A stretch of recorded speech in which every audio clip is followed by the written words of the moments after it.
Bueno, muy bien, buenos días a todos y a todas.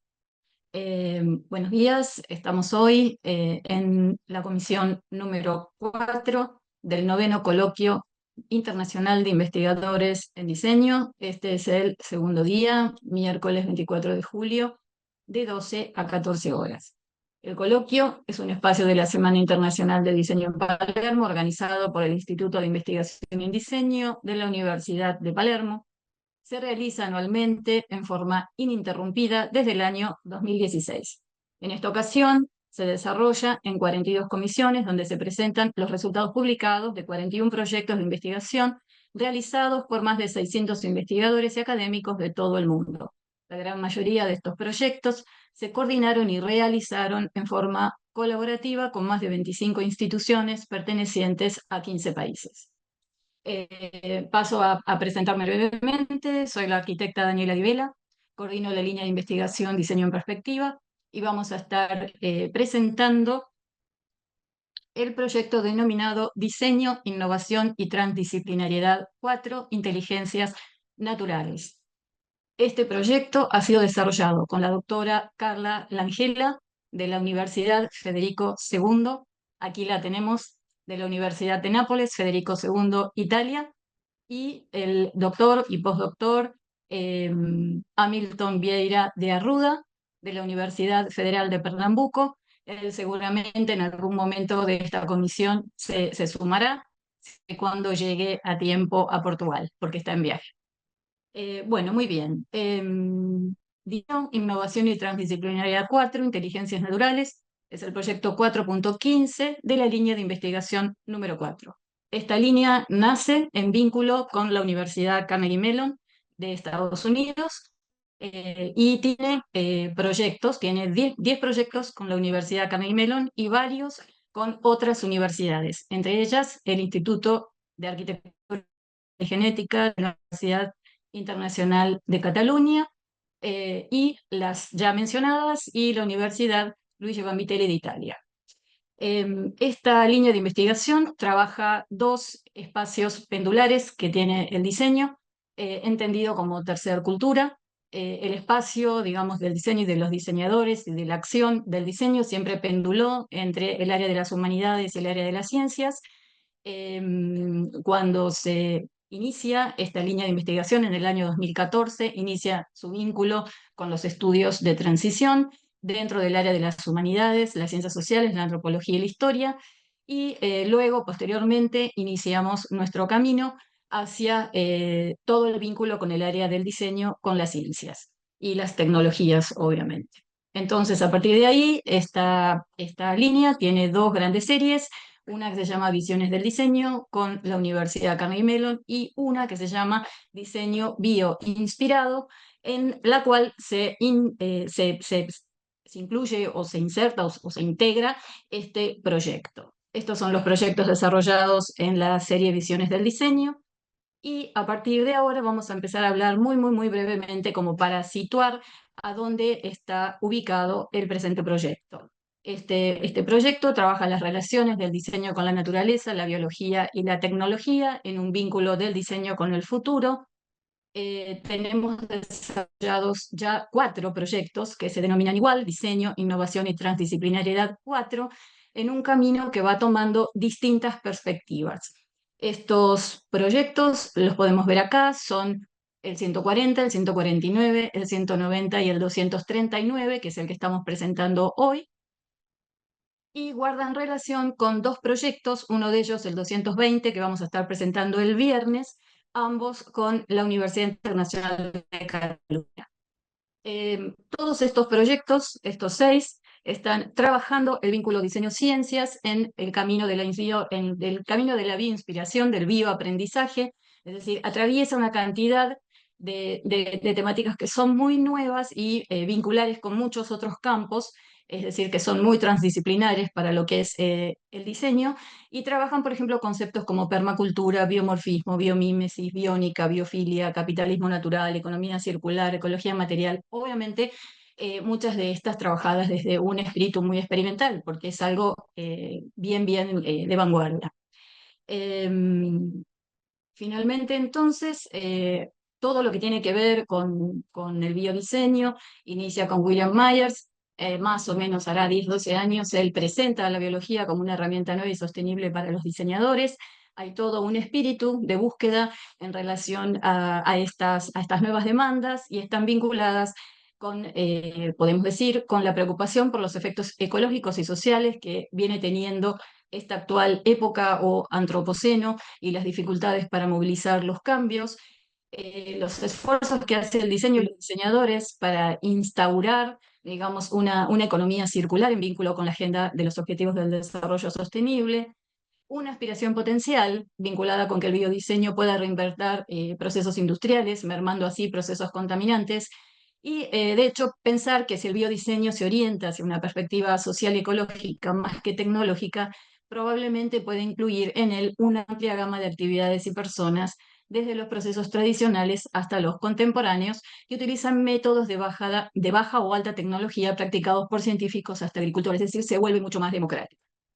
Por último, entonces, este proyecto está presentando los trabajos de 32 investigadores de Argentina, Brasil, Colombia, Italia y Portugal, en 16 artículos de investigación que abordan tres grandes ejes. Un eje más vinculado a conceptos de biomimética, conceptos sensoriales e inteligencias naturales, en integración con los de inteligencia artificial. Obviamente este título tiene un contrapunto, inteligencia natural, inteligencia artificial.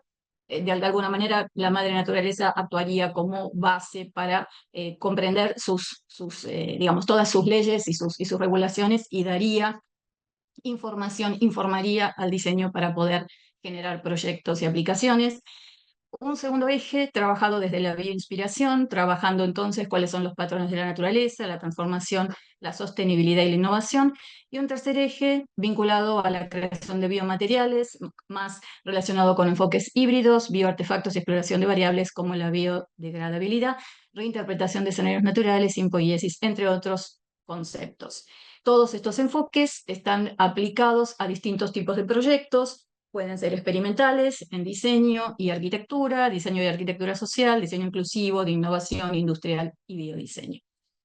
Finalmente, entonces, este proyecto y a través de todos los proyectos que vamos desarrollando para las distintas líneas, son 27 líneas que tenemos de investigación en el Instituto de Investigación y Diseño, se articulan y complementan contenidos y objetivos e intenciones con los de la maestría en gestión del diseño, que es la que llevamos adelante, y muchos de estos contenidos, al menos en mi asignatura Diseño 4, se vuelcan.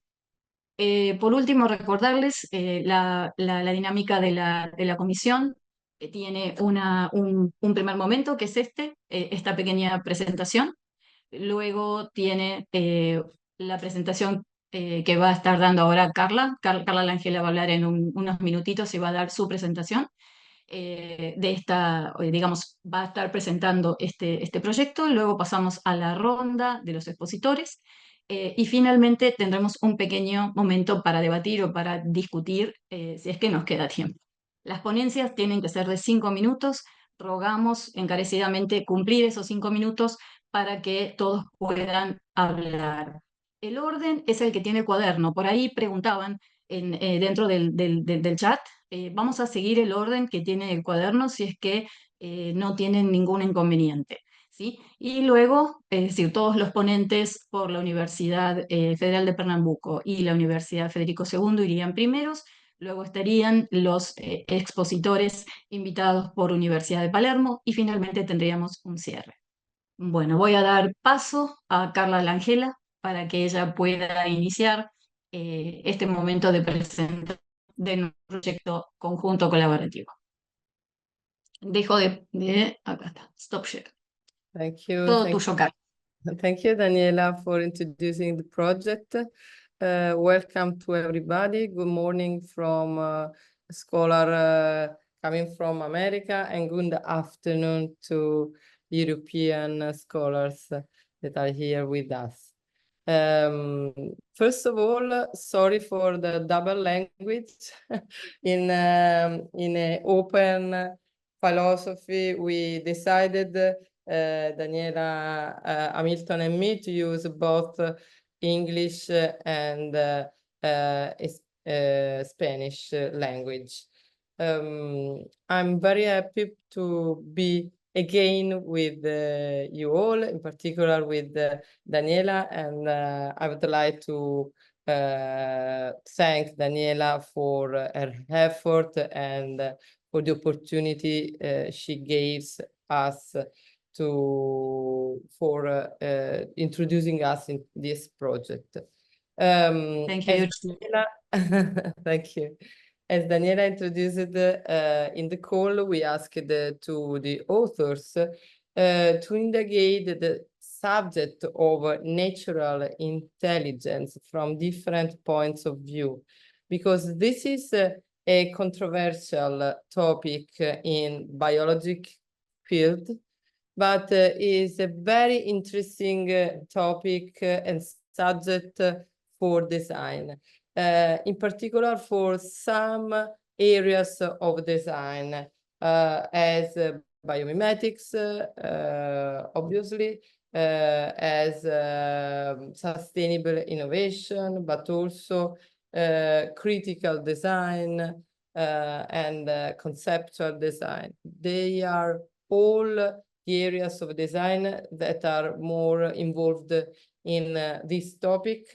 And I think that the author that today will present their work have proposed all different point of views, and this wide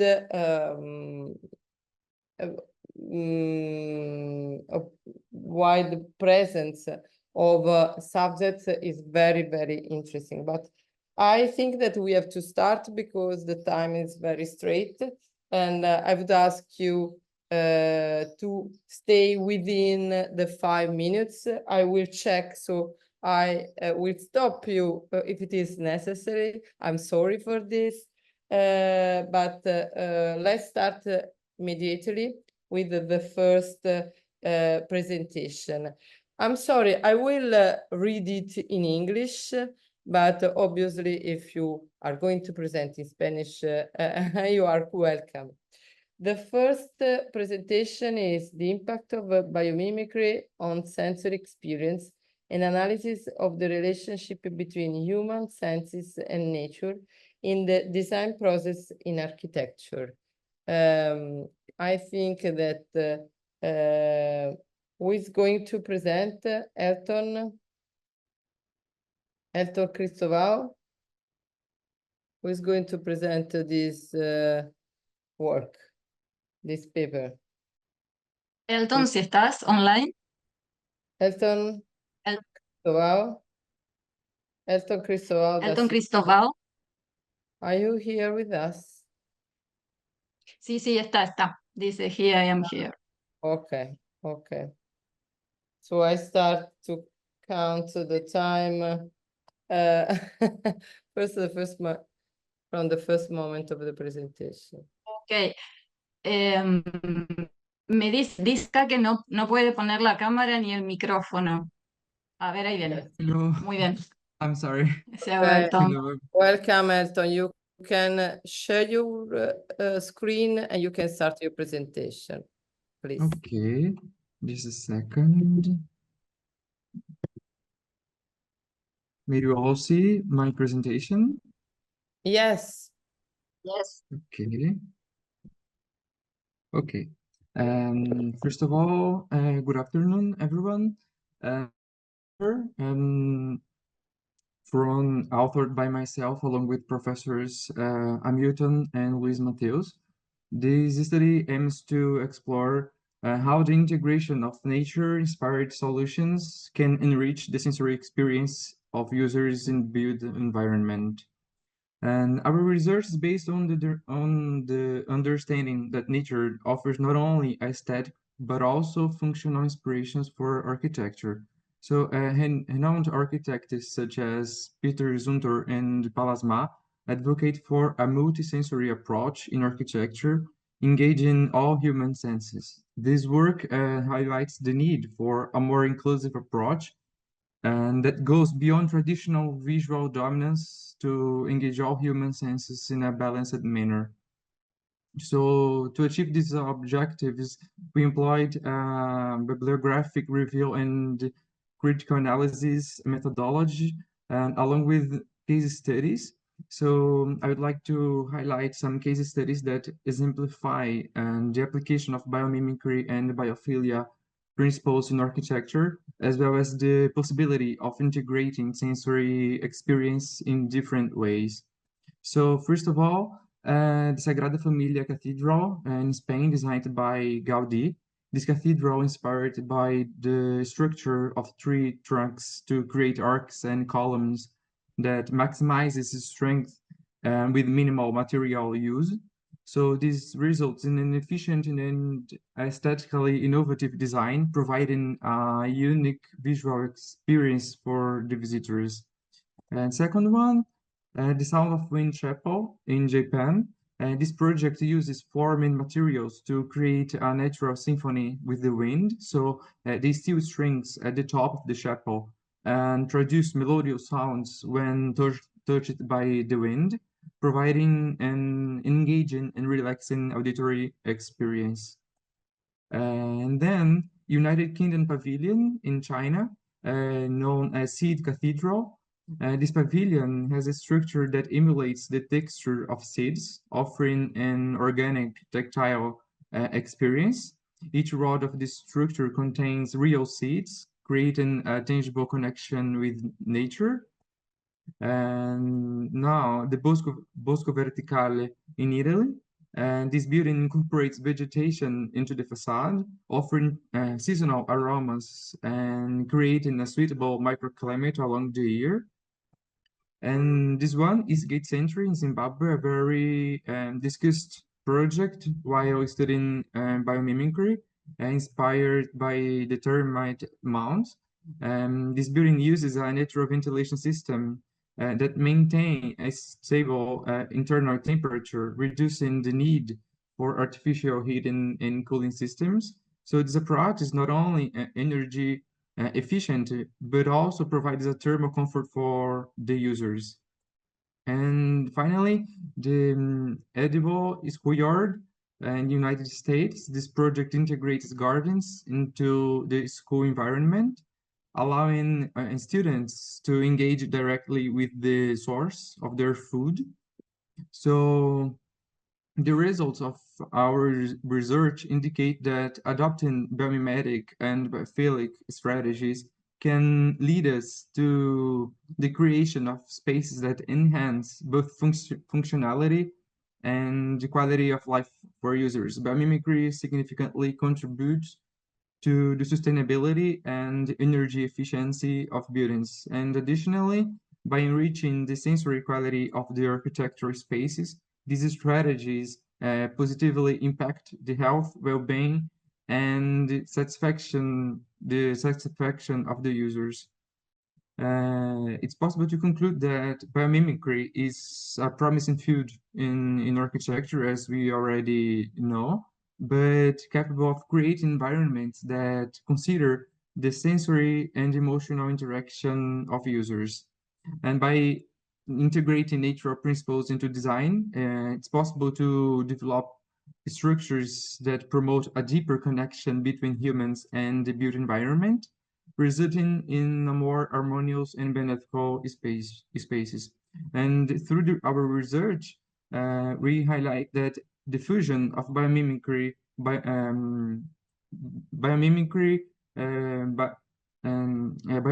and architecture sensitivity has the potential to transform how we conceive and experience spaces. And by seeking inspiration from nature, not only in aesthetic or functional terms, but also to promote a complete sensory and emotional experience, we can achieve a thoroughly empathetic and welcoming structure. So for the moment, thank you very much for your attention. And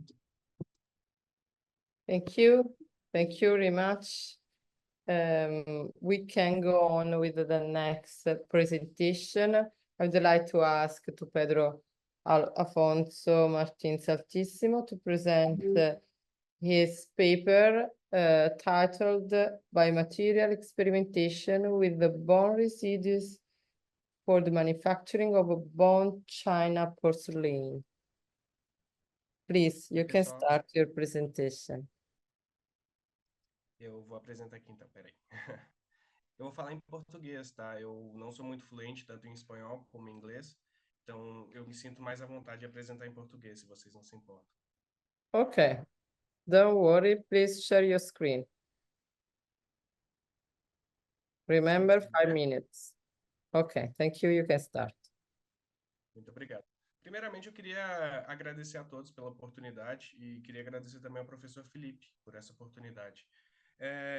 O meu artigo é sobre a experimentação de biomateriais com resíduos ósseos para a fabricação da porcelana Bone China.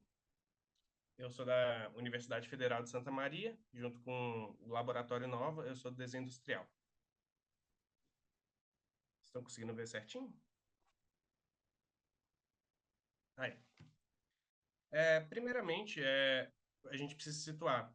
Aqui no Brasil, a economia, uma grande parte da economia é focada no agronegócio. Então, nós temos praticamente 11 bilhões de toneladas de carne sendo exportadas para o resto do mundo. Isso gera também uma grande demanda em relação à China e outros países. Com isso, a carne exportada, ela gera um pouco de resíduo. Mas esse resíduo, ele tem um valor? Muito se é dito que os resíduos ósseos, eles são colocados para rações de animais e, por exemplo, de gelatina e na área de estética, como no colágeno, que é bastante usado com a parte da farinha do osso, né? A parte do pó do osso. Com isso, se vem a pergunta, o resíduo ele é sem valor? Não, ele tem um valor e ele é bastante caro por esse valor. Porém, o que acontece quando o resíduo ele entra em contato com a população? A população acaba, muitas vezes, ela não faz o descarte correto. Então, nós temos um resíduo que, muitas vezes, ele não é descartado de uma maneira orgânica. Então, o trabalho ele é focado nisso. Aí a gente queria saber o que a gente iria fazer sobre esse resíduo. E veio a questão da porcelana Bone China. A porcelana Bone China, ela foi fabricada pela primeira vez no século XVIII, na Inglaterra.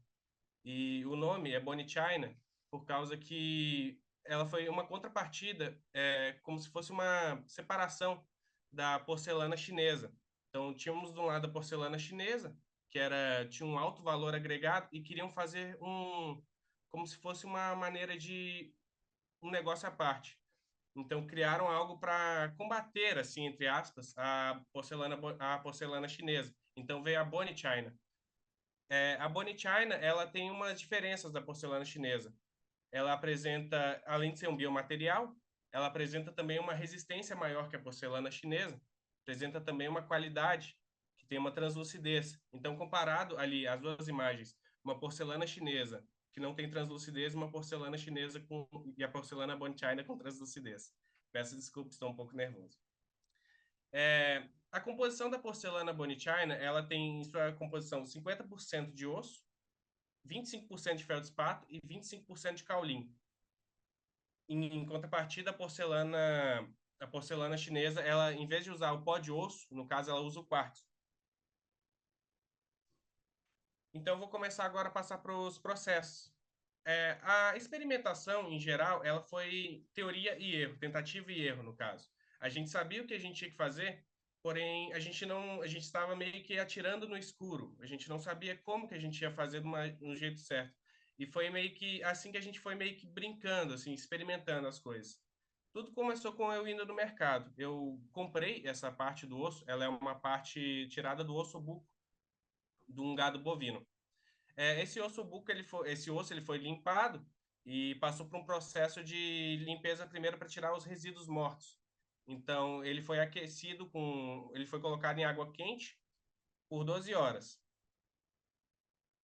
Logo após isso, ele foi colocado primeiro, em uma água oxigenada. Isso que deu o branqueamento da peça em primeiro lado.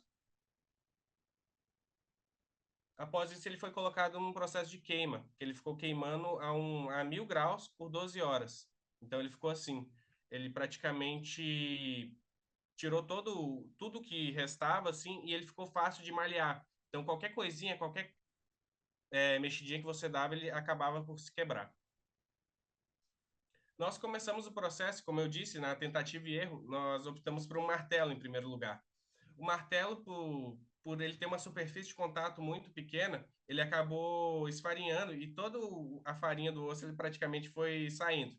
Nós optamos depois, então, por uma panela, já que a gente não tinha os materiais corretos, e a panela ela tinha uma superfície de contato maior, porém era muito demorado o processo. Nós, então, pegamos os restos da panela e passamos para um funil e colocamos para terminar de vez no liquidificador. E esse foi o melhor resultado que nós tivemos, porque assim realmente virou um pó de osso, não tinha mais resíduos sólidos logo após isso. Nós pesamos e deu 283 gramas do material. Ele foi misturado, então, numa porcentagem de 50% de feldspato, 25% de feldspato e 25% de caulim, e 50% do pó de osso, e virou esse material completo aqui. Nós, então, separamos esse material em uns saquinhos com 100 gramas do material misturado. Porém, para a mistura, a gente encontrou um outro problema, que era a porcentagem de água que teria no material. O material ele precisa da água para se juntar, então nós fizemos testes. Nós começamos com 10% e o valor máximo foi 50%. Porém, quando colocamos 10%, ele ficou muito arenoso, parecia uma areia mesmo. Com 20% ele ainda continuava arenoso. Porém, com 30% ele começou a dar uma certa liga. Com 40% ele já ficou líquido e não tinha uma liga correta. Então nós deixamos de lado os 50% e colocamos 35%. Foi aí sim que aí aconteceu uma liga correta do material. Nós então nós cortamos a laser um plástico e fizemos processo de chapeamento da peça. Esse processo de chapeamento ele ajudou bastante a peça a ficar bem fina, podendo assim ser queimado e com menos risco de rachar. Nós então colocamos as peças que a gente fez com todos, tanto de 10% como de 30%, de 40%, nós colocamos para fazer o processo de secagem. Logo no processo de secagem, a gente deixou aproximadamente a 40 graus e depois do processo de secagem, nós então colocamos no forno. Sorry, Pedro, you are at 7 minutes. Can you go Já estou acabando. to the conclusion? Logo após isso, nós queimamos a peça e isso foi o resultado final. Nós conseguimos, então, a porcelana Bone China. Para considerações finais, nós queremos, então, uma replicação da peça para futuros, mostrar que o material, mesmo ele sendo um material que é um resíduo, né, um lixo, ele pode se transformar em um material luxuoso. E é isso, muito obrigado. Desculpem a demora. Thank you, Pedro. Your experiment is very, very interesting and also original. Thank you very much. I'd like now to invite Tershana Andrade to present her paper that is titled Adaptive Physics inspired by the nesting movements of the plants. Please, Tershana, you can share your screen. Oh, no problem. I prefer sorry. Okay, Okay. Don't worry, you have 5 minutes. Thank you. Good morning, everyone. Thank you for your presence. I'm Tarciana Andrade, a design PhD at the Universidade de Lisboa and the Universidade Federal de Pernambuco. And today I will present the paper Adaptive Façadas Bioinspired by the Nesting Movements of Plants. We've divided the presentation into 3 parts: introduction, case studies, and results and conclusions. Biomedics involve transferring biological insights into technology, fostering a transdisciplinary approach. The adaptive facades represents a significant leap in sustainable architecture, merging biological principles with technological innovation. The present study will focus on developing projects that have used the nesting movements in plants as a reference to create bioinspired solutions. And what is nesting movements?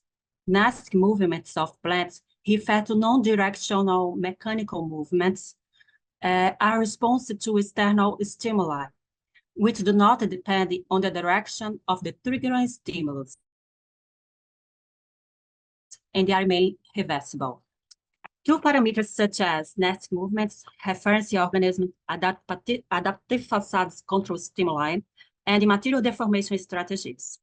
We select the 6 relevant projects to conduct the case studies, namely F-flower, outdoor towers, bimetal biomoduling, hydro skin, ocean pavilion, and the foliage.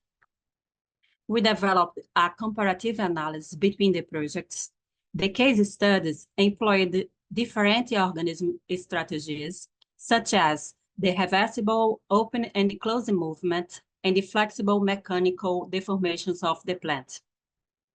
The project uses extrinsic control, that means artificial system associated with sensors and actuators, as ocean pavilion and the outdoor towers. Or intrinsic control, that is self-adjusting systems without electromechanical device, and using smart materials such as shape memory alloy, bimetal, or yet rudely associated with synthetic composites and the computer programming.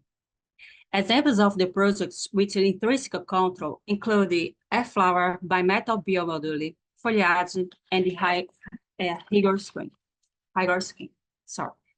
The material deformation strategies ranging from geometric designs to variations in material properties, like anisotropy, and the fluid incompressibility, enhancing the facade's kinematic capabilities. In conclusion, this project highlights how a bioinspired design can mitigate environmental impact by reducing energy consumption and promoting thermal comfort. By abstracting nature's strategy into responsive building solutions, designers can create sustainable environments that adapt to diverse climate conditions. This investigation underscores the potentials of biomimetic approaches in architecture and invites further research into optimizing these technologies for broader applications. This brings me to the end of my presentation. For further information, please contact me. Thanks for listening. Thank you, Darshana. Thank you very much for your presentation. Thank you. Now I'd like to invite Francesco Dell'Aglio to present his paper that is titled Astonished Sounds, Exploiting Stones for a Sonic Poiesis. Please, Francesco, you can start and you have 5 minutes to present. Hi, Carla, everyone. Thank you very much for being here listening. Well, before to start, I have to make some premises. For the reason of this research. We live in an environment that is since many decades dominated by the visual, so by the sight. And that's the reason why in 2016, Apple felt the need of patenting sensor for haptic feedback. This is the reason why, as a philosophical meaning, is that Apple felt the need, technology felt the need of reconnecting a technology that is very, how to say, dematerialized with senses. This is even more important in an epoch that is the recent technology, in which we are developing different kind of technology that is more focused on sight, like the Vision Pro, and in which the connection with reality is mostly focused on other senses, particularly audio senses. So audio sensory, because spatial sound is something that is very interesting, especially in the future in this developed technology. That's the reason why I started understanding the relationship between sound and nature, specifically about a specific aspect of nature, non-organic nature. There is a strong connection between organisms, technology, and rocks. especially as this example in the slides, the minerality of our bones and even the minerality that is in our blood connect us very much with our environment from the rock point of view. So we think about biological element mostly connected with the natural and plants and animals, but even plants and animals are strictly connected with rocks, non-organic environment. Everything that is around us is connecting and represent our relationship with the earth. Everything that we use, the technology that we use, is strictly representing how much we are connecting with this non-organic environment. That's the reason why geomimicry comes as an interesting point of view of reflecting on how we can learn not only from nature in terms of biology, but also from nature in terms of minerals and rocks. And in this sense, geology is strictly connected with the concept of stratum and also with the concept of assemblage that is very coherent with our contemporaneity.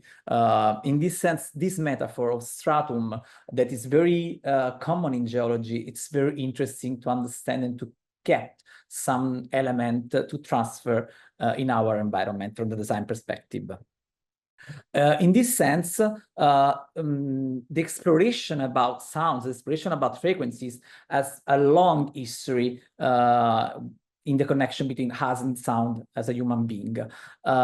Since the very beginning of the presence of human on Earth, this has been a strong relationship that connected human being to the environment and the reality. But if we go through very fast, because we don't have that much time, to the experimentation about sound and environment, we find an interesting reference that we can look at and understand how much we can get information, interesting information for the design perspective in this field.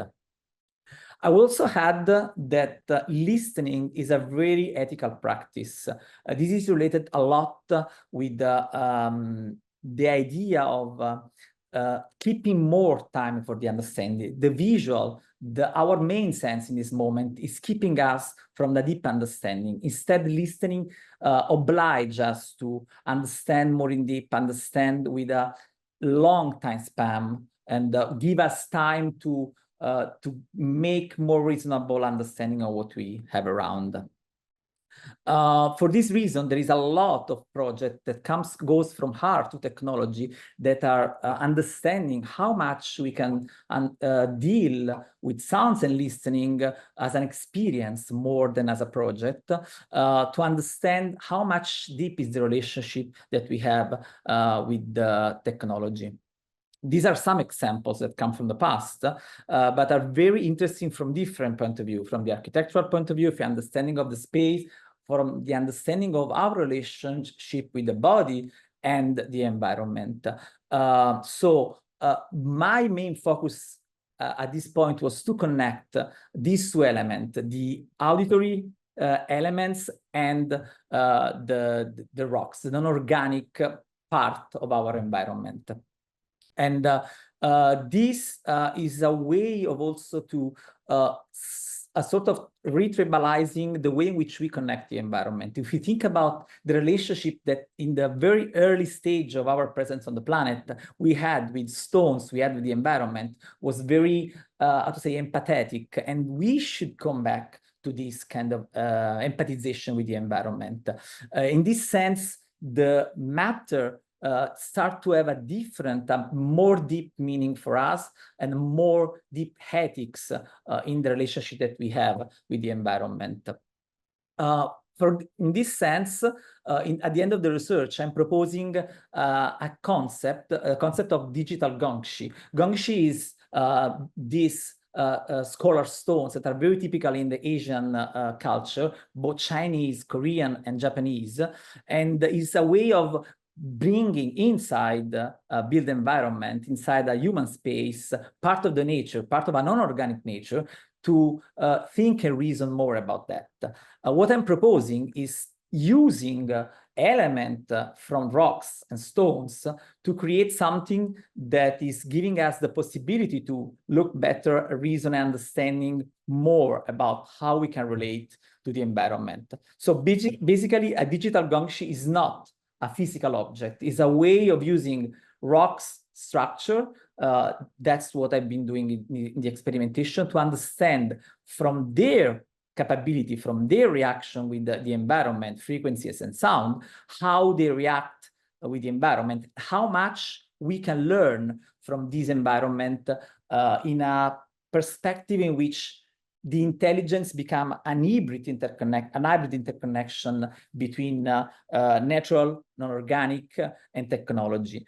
And I will finish this very fast presentation, and I hope this is inspiring you to read my article, with this sentence that, in my opinion, represents a lot what I've been saying so far, and is how much we can learn and we know that we don't know about non-organic environment. Thank you very much. I hope I was in the time frame. Thank you, Francesco. Thank you for your so interesting perspective that, in my opinion, could be potential a wide opportunity for the future of biomimetic. I like this expression of biogeologic. It's very original, very new. And I think that you can go on in this direction with wonderful results. Now it's the turn of Camilla Amato, and her paper is named Biomimetic Design to Encourage Children's Aptitude for Reading and Counteract Attention Deficit. Welcome, Camilla. You can share your screen, and please remember that you have 5 minutes. Thank you.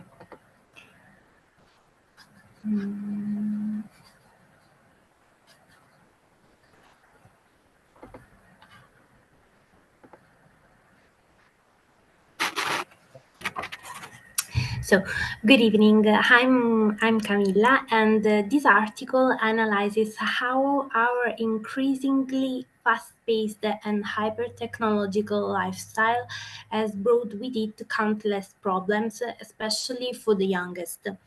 Many studies argue that the intensive use of tools such as tablets and computers can reduce children's writing skills and memory, creating learning difficulties or even worsening the symptoms of ADHD, the attention deficit hyperactivity disorder. The use of computers, video games, social networks makes children more impulsive, hyperactive, restless, disorganized, and also compromises their circadian rhythm. In addition, children seem to have no more cultural stimulations or interest, such as reading, that encourages creativity and has a huge positive impact on the growth and formation of the individual. So, how is it possible to encourage the new generation to rediscover the pleasure and the benefits of reading, but also taking advantage of contemporary technologies? The answer comes with this project from the Bio-Inspired Design, created to guide and support children in reading. It has been presented in 2022 during the international exhibition Equino Design, hosted by Città della Scienza in Naples and curated by Carla Langella, Valentina Perricone, and Roberta Angari. E-Bookshelf is a hybrid bookcase that, with its circular structure, finds inspiration from the sea urchin's spines. In this picture, it's possible to observe the microstructure of all the spines, composed by a wide core surrounded by a porous zone that extends up to a set of radial wedges and bridges that connect them. In the library, such wedges and bridges correspond to the vertical elements and the shelves, while the porous inner wall inspired the perforated central sheet. Inside the structure, there is a projection screen designed to show the books in digital format. This paragraph on the right is a worm that lives on the sandy seabed in a different part of the world. Closes by withdrawing into its tube and opens up, folding outwards the filiform gills. Similarly, the projection screen is extracted from the library or it's rolled up and hidden inside.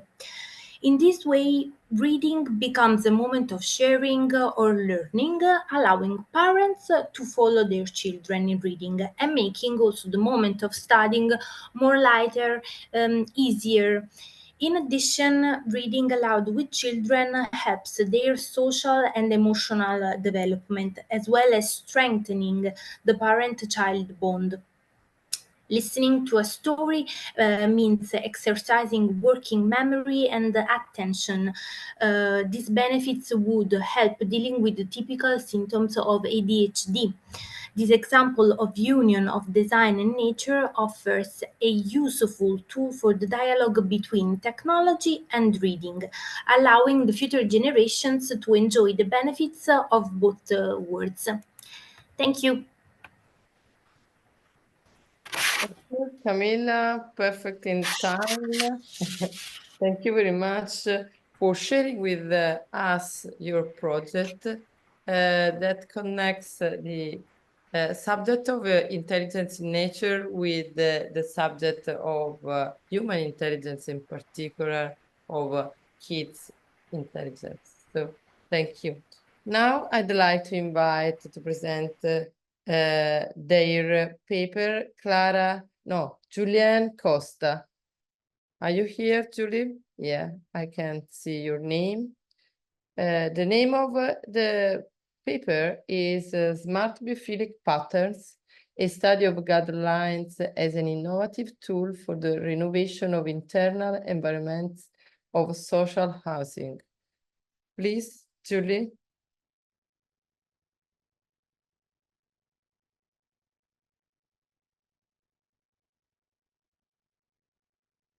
Julie, are you with us?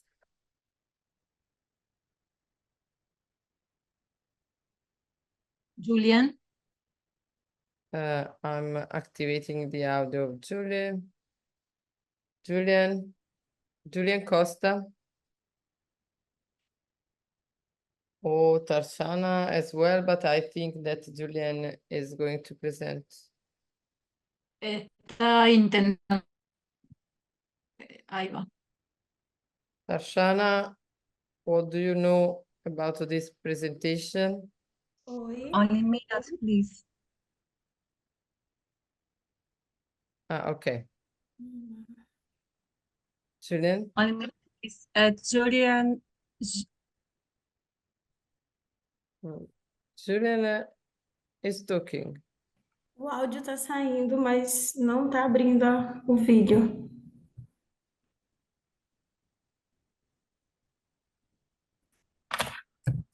Podemos seguir con la siguiente, si no, Carla. Podemos seguir con Clara Scioli. Okay. Then we can come back to Julian if she needs. Okay, we can go on with Clara Scioli, and her paper is named Designing with Fungi, Proposition for a Symbiotic Biodesign. Please, Clara, you can share your presentation and your screen. You have 5 minutes. Hola, can you see my screen?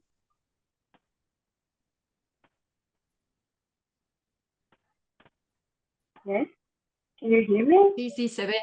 Sí, Yes. sí, se ve. Sí. Yes. You can put it in presentation.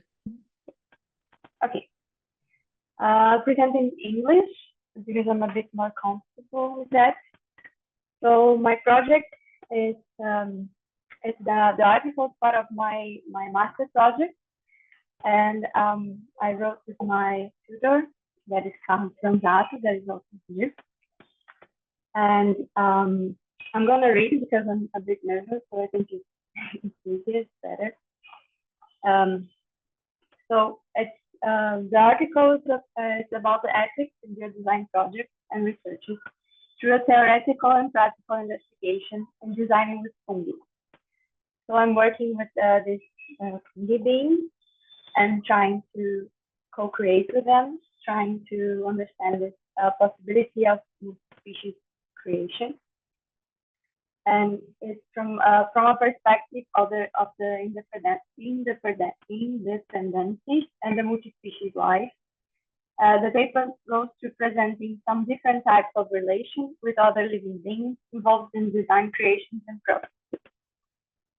So in the article, I present also this graphic from Svenja Cohen, and I think it's a good representation and classification of different types of relations between humans and non-humans, and also between road-making possibilities, and she calls multi-species perspective.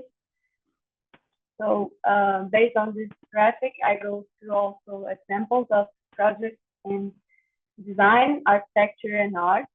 I'm trying to understand and analyze these different types of relations in the field. These are some examples I bring in the article. I will not go further explaining them because the time is short, but if you're interested, please read the article. These are 3 projects from different companies, so Ecobati, Mogu, and Hadial. This is a project from Alea Works. They are all with mushrooms and mycelium composite. And this is a work from the Yanomami woman with this fungi that is called Perspectiva. That is this black thing.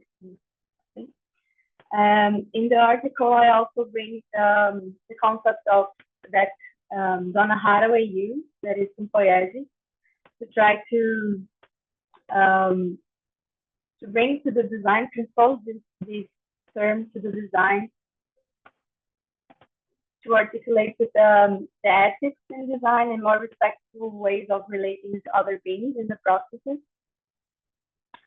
And in the end of the article, I bring some experiments of my own with the fungi, trying already with this concept in mind and trying to understand this ethics in the creation, in the process creation, and trying to understand different relations of creation that is not only exploiting the living beings, but also trying somehow to create together. I'm trying in this research to understand if it's possible.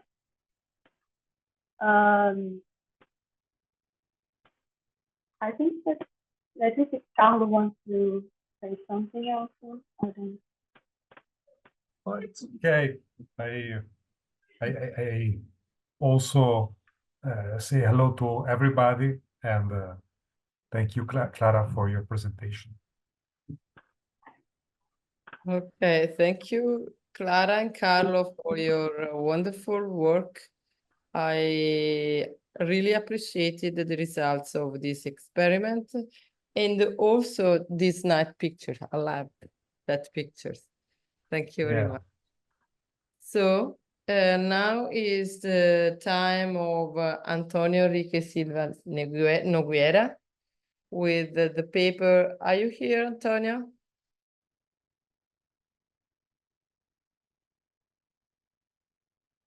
Okay, you are here. The name of the paper is The Use of Artificial Intelligence as a Strategy for Natural Biomimicry in Design Artifacts. Please, Antonio, you can share your screen. You have 5 minutes. Ok.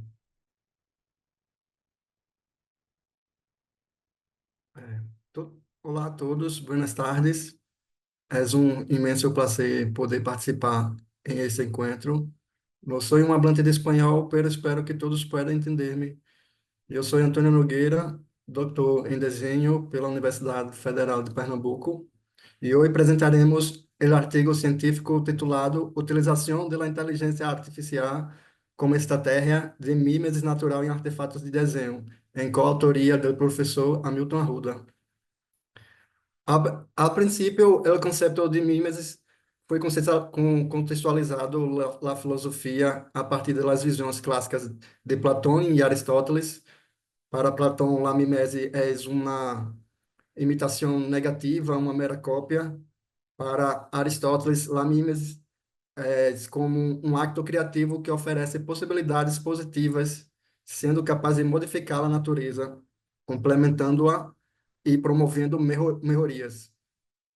Em la visão moderna, Adorno e Benjamin ampliam esse conceito. Adorno critica a passividade do sujeito em la mimesis, vendo a assimilação a outro como a anulação do próprio sujeito.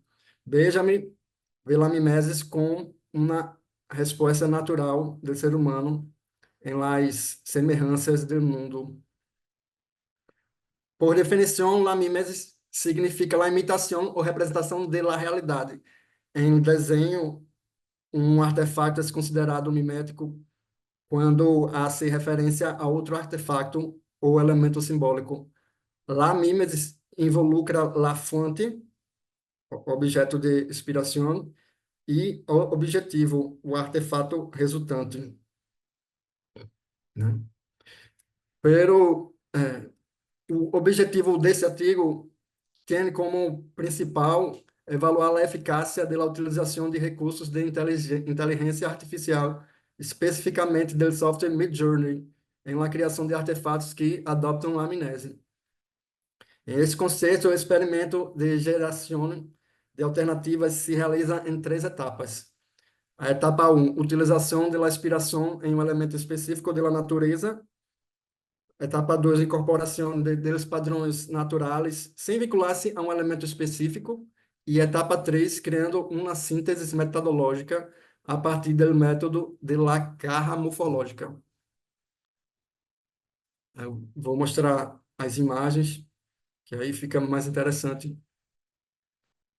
Então, lá etapa 1, utilizando a inspiração de um desenho específico da natureza, utilizamos o prompt Desce luminária inspirado em Water Lily Plant.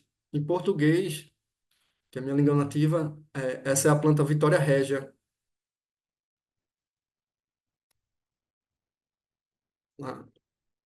A segunda opção, utilizando a inspiração de um elemento específico da natureza, utilizamos o prompt Desk Luminary inspirado em armadillo. E na etapa 2, incorporando padrões naturais sem vincular-se a um elemento específico, os padrões são simetria, escala, modularização, eficiência estrutural, entre outros. O prompt Child with Fractal Structure. Então, nesse caso, a cadeira foi inspirada no fractal.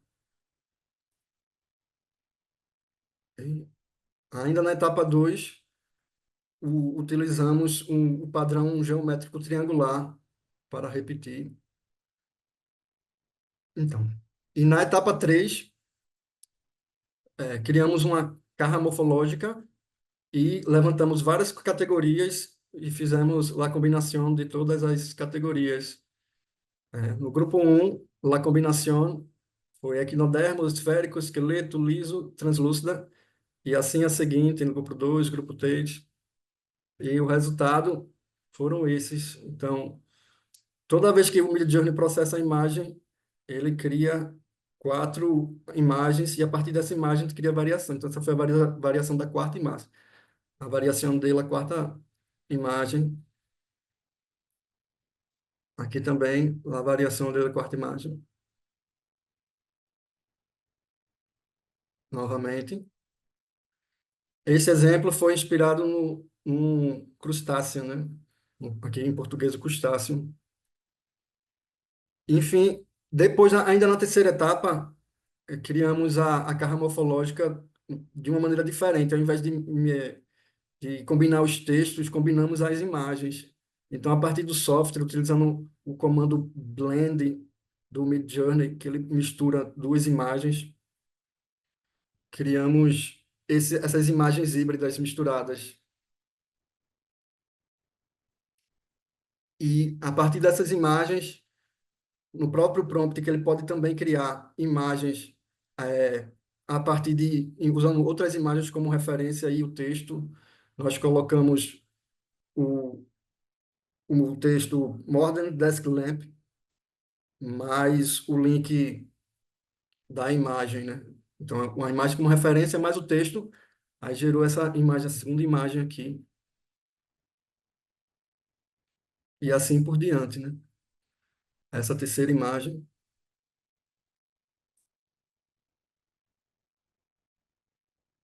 E essa outra também, que veio a partir da mistura dos elementos na caixa morfológica anterior. Então, lá as considerações finais, os conceitos miméticos gerados por inteligência artificial, utilizando o Midjourney como ferramenta, apresentaram resultados variados. Quando a mimese foi baseada em uma fonte específica, como uma espécie, o resultado foi uma imitação próxima e facilmente reconhecível. Na mimese baseada em padrões naturais, as soluções apresentaram maior abstração estética, mas o reconhecimento da inspiração natural tornou-se questionável. E a mimese criada pelo método da caixa morfológica mostrou relevante complexidade, mas diferentes métodos, né? É interessante também observar que lá a inteligência artificial é uma ferramenta poderosa para impulsar a inovação em diversas áreas. Pero sua implementação responsável existe a consideração de desafios éticos, sociais e econômicos para garantir benefícios equitativos e sustentáveis.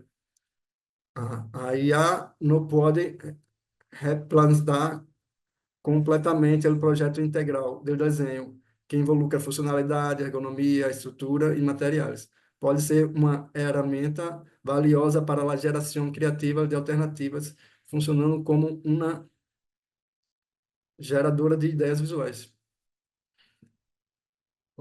Então é isso. Obrigado. Espero que tenha dado para entender alguma coisa. E concluo aqui a apresentação. Thank you, Antonio. Thank you for illustrating this so important but also dangerous tool. It is really important to think about the role of a designer in this process and the level of intervention of a designer, of design thinking. Your intervention opens a very wide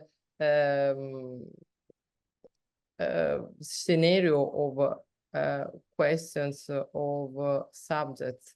Thank you very much. Now we have solved our technical problems about Julienne's presentation, so I'd like to invite Julienne Costa to present her paper. Sim, tudo ok. Okay, the name of the paper, I read it again, is Smart Biophilic Patterns, a study of guidelines as an innovative tool for the renovation of internal environment of social housing. Thank you. Please, Julie, remember that you have just 5 minutes. Sì. Mi llamo Julienne Costa. Buenas tardes a todos. Traigo como trabalho, como tema patronos biofílicos inteligentes en un estudio sobre directrices como herramienta innovadora en ambientes interiores de vivencias sociales. Voy a presentar en nuestro estudio sobre la integración de diseño biofílico y vivencia social en este enfoque, buscar mejorar el bienestar y la calidad de vida. Los residentes a través de la incorporación de elementos naturales en torno del ambiente construido. En contexto, Design biofílico se basa en hipótesis de que la conexión con la naturaleza, fundamental para el bienestar humano. Nuestro estudio se centra en la aplicabilidad de los principios viviendas sociales, utilizando jerarquía de necesidades de Maslow y concepto de with designer y Word para guiar nuestro enfoque. A metodologia que o trabalho traz é a utilização de inteligência artificial e processo participativo como los residentes evaluar diferentes interações de desenho biofílico. Através de encuentro, análise e interações, recompilamos dados sobre como elementos naturais impactam em experiências diárias nos residentes. Os resultados em que impacta mostra que inclusões de elementos biofílicos como plantas, iluminações naturais e vistas exteriores têm um impacto significativo na redução e melhorar o bem-estar geral. Os residentes reportam sentir-se mais tranquilos e satisfeitos com o seu entorno.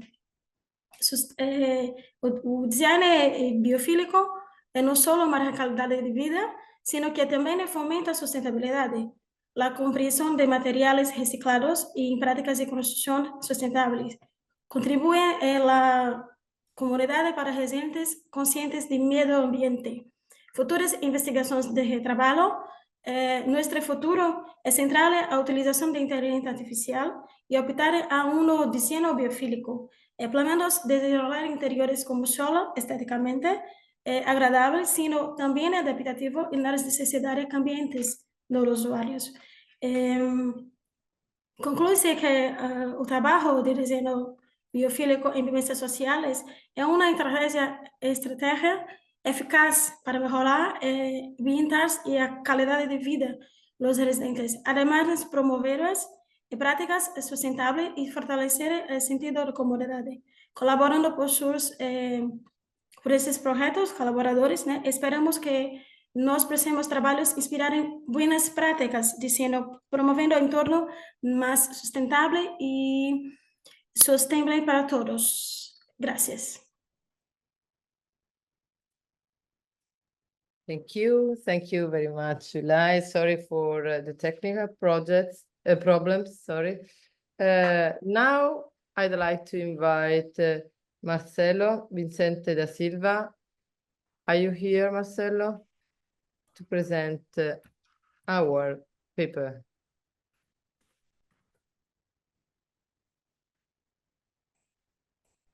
Marcelo?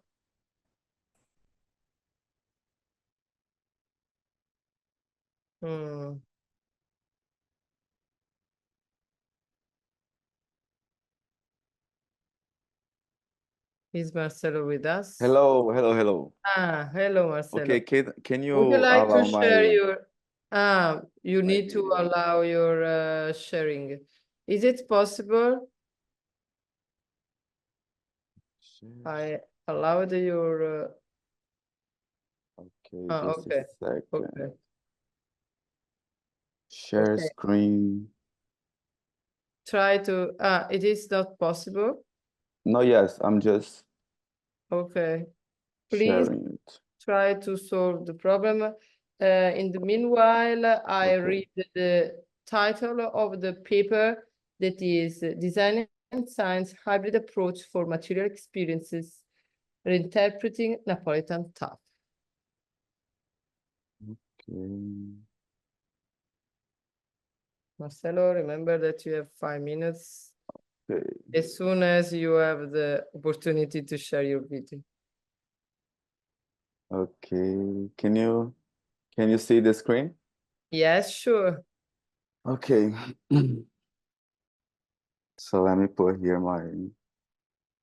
Okay, I'm gonna start now. Hello, everybody. My name is Marcelo. I'm here to present the paper, as Carla said. And first, we began talking about the experience of research and experimentation in the field of upcycling. We took 2 future aspects of materials that Harselin talks about in the page 5 of the article. These 2 aspects were materials as reestablishers of connection between humans and artifacts, and materials as a channel for critical and speculative design. So we talked about in this, the dynamic in this process was to show that the designer is an actor to balance the different factors as functional requirements, sensory and aesthetic properties, in order to build products that meet aesthetic and functional goals, and also all the resources and requirements involving social, economic, and environmental viability.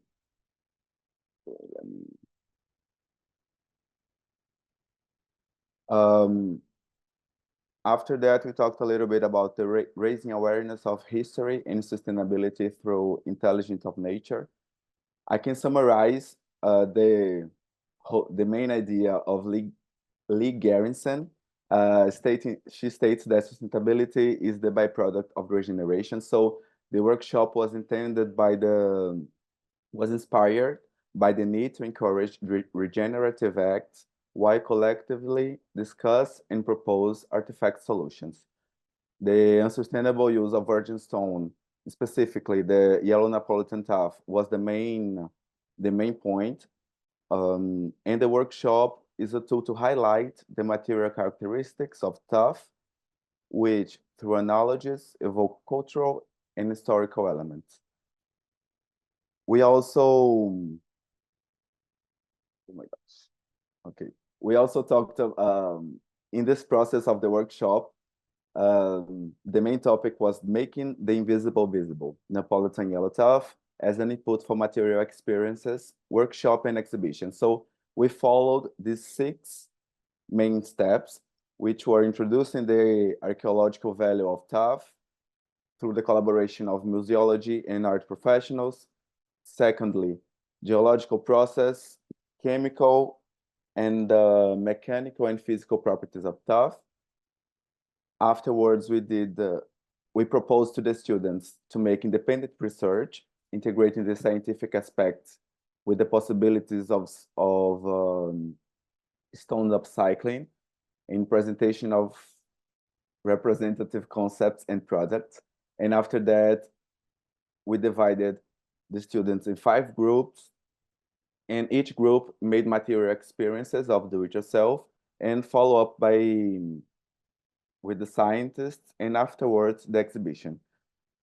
This first picture is picture number 6 on the paper, but I wanted to show you first the route and all the elements that were proposed by the students and also the other collaborators. And I'm gonna follow up really quickly with some of the projects that were in this process. In the paper, you can read all the details and all the concepts. The picture number 3 here on the left is I have really dear to my heart because it's the concept of tuff and what's the name of the material? Latex. So it was really interesting, with all the process. Here are some more products. You can all see all the details on the paper. And the conclusions were that urban regeneration based on meeting and collaboration are triggered between art, design, technology, history, and archaeology. I think this whole concept of natural intelligence here is communication and collaboration. We also I'm almost finishing. Material design findings point to the relevance of the connection of designers to the scientific context, and the artifacts represent new dynamic scenarios between the designer, territory, society, production, and market, stimulating self-criticism and creative action while dealing with local wasted opportunities. In this sense, students and designers involved have responded positively to the call to regenerative transformation with a view to benevolent innovation guided by a natural intelligent approach. Okay, my gosh, it's so quick. Thank you very much. And here is my contact.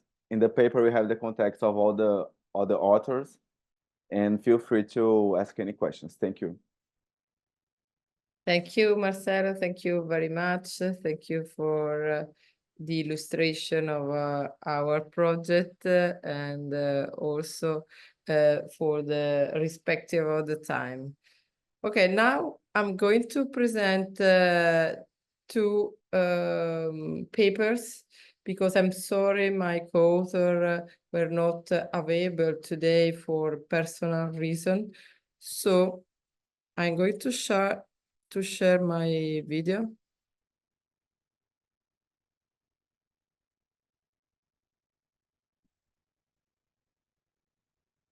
Okay, and I'm going also to check myself the time.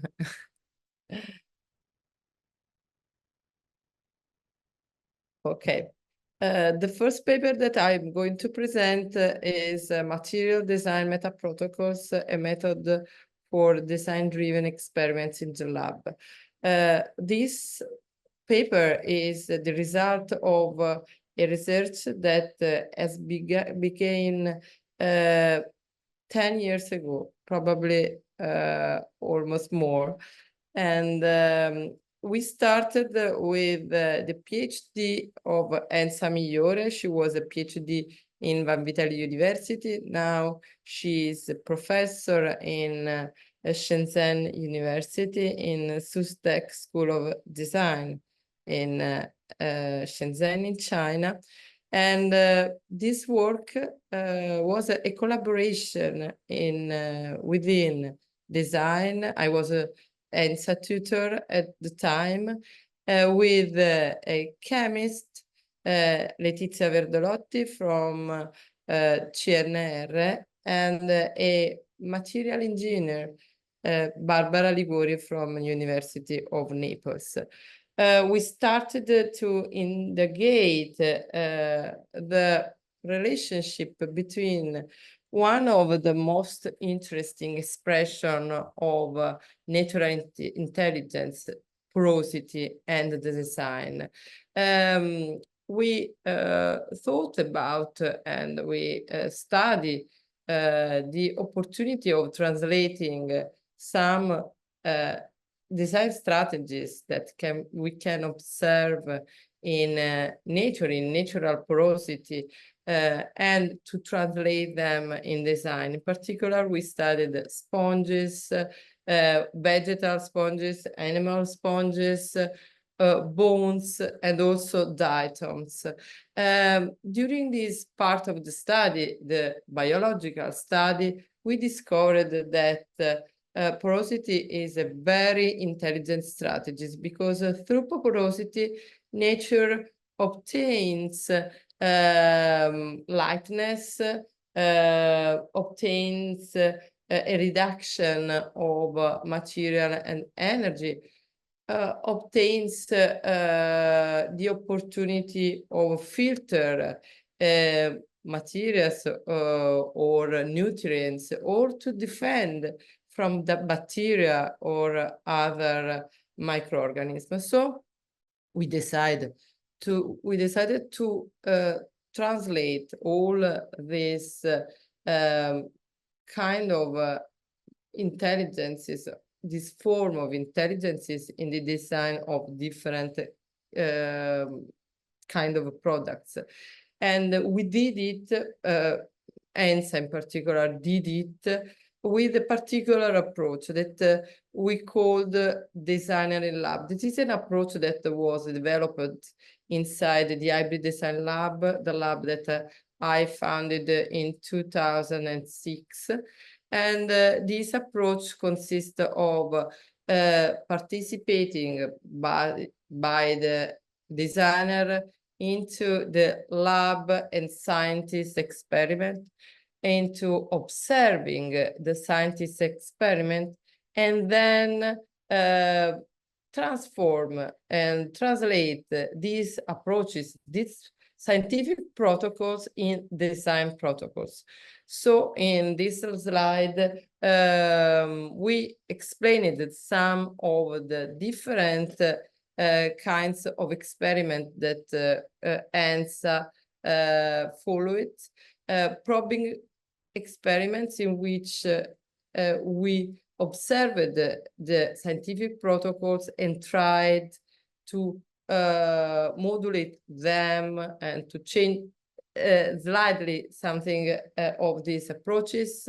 Then there are the jumping experiment with a more designing and proactive point of view approach by the thinkering or material draft approach with a design-driven approach. Then we started to change something. We included some other materials that the scientists didn't use, so we introduced the diatomite inside this experiment, and the result were hybrid materials in which there were both organic and inorganic components. In this experiment, we carried out this experiment with the aim of realize directly products, and these products, these results, were exposed in an itinerant international exhibition that is named Italy, the Beauty of Knowledge, that was promoted by Città della Scienza and Farnesina, our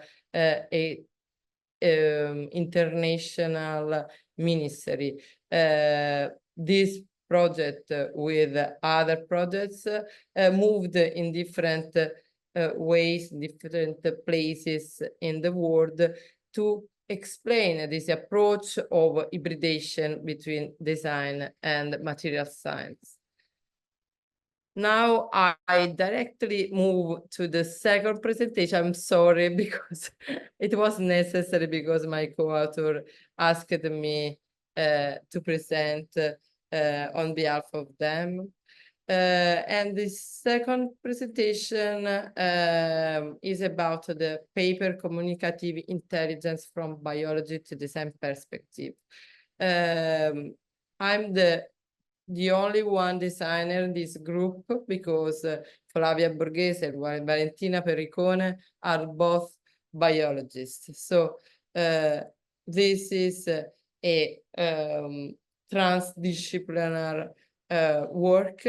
We indicated the concept of using biodiversity of living world, translating this biodiversity in the special field, in the specific field of communication patterns. So we studied the different kinds of communication in nature to try to understand how these communication patterns can be translated into communication in design. The first kind of communication approach observed in nature is the visual approach, and this is the best known approach from in which nature communicates, is the visual approach, and it includes visual signals, colors, shape, patterns, and movement. With this kind of approach, nature obtains different kind of communication. In particular, for designers, it is very interesting to use colors as nature does, because nature uses colors in a very strategic way. In particular, we studied the concept of structural colors that are I'm not able to move out the Okay. For example, we observed the peacocks that use the structural color that is not a pigment based color, but is a special color based on optical effect caused by interaction of light with the microscopic structure of surfaces. And in design, these tangent colors, this kind of color that is dynamic, is very useful to obtain dynamic products that are able to communicate to. This is, for the example, a lamp that is based on dichroic glasses. It was a design by Eleanor Delis, and it's very interesting because it tries to use this dichroic material to mitigate the circadian rhythm dysfunction. Auditor signals and sound are also very, very interesting. This kind of communication is the ability of a living organism to use sound waves and to vary lengths of the waves to transmit information and communication each other. There are different kind of project that use this approach, but I think that it could be really interesting to use sounds as interactive tools for interactive object. In particular, in interaction design, which the visual part is very important, we can be helped by sounds to have feedback, clear feedback by the interaction. And another interesting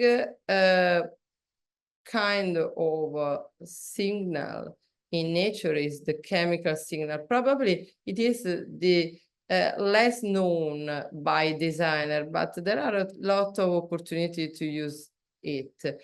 For example, we can try to realize engineered human pheromone for the distance communication devices. Like this is called the Kissinger, and is device that aim to people to kiss at distance. It could be interesting to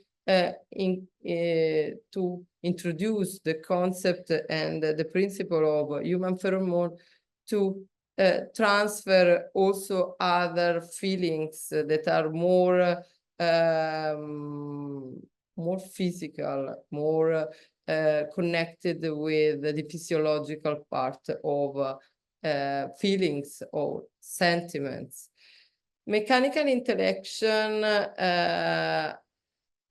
includes the touch, but also the vibration. And I think that the vibration could be very interesting, very useful to help designers to develop a wearable device for blindness, for example, because a code of vibration can help people to orient in the space, to choose the movement that are available or other kind of orientation strategies. And with this, I thank you, and we can go on with the other presentation. Okay, sorry, I have to.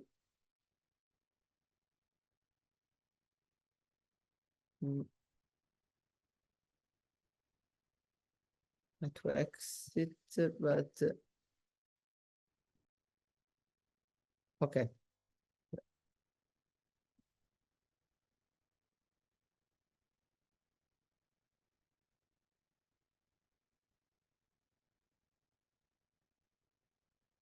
Okay.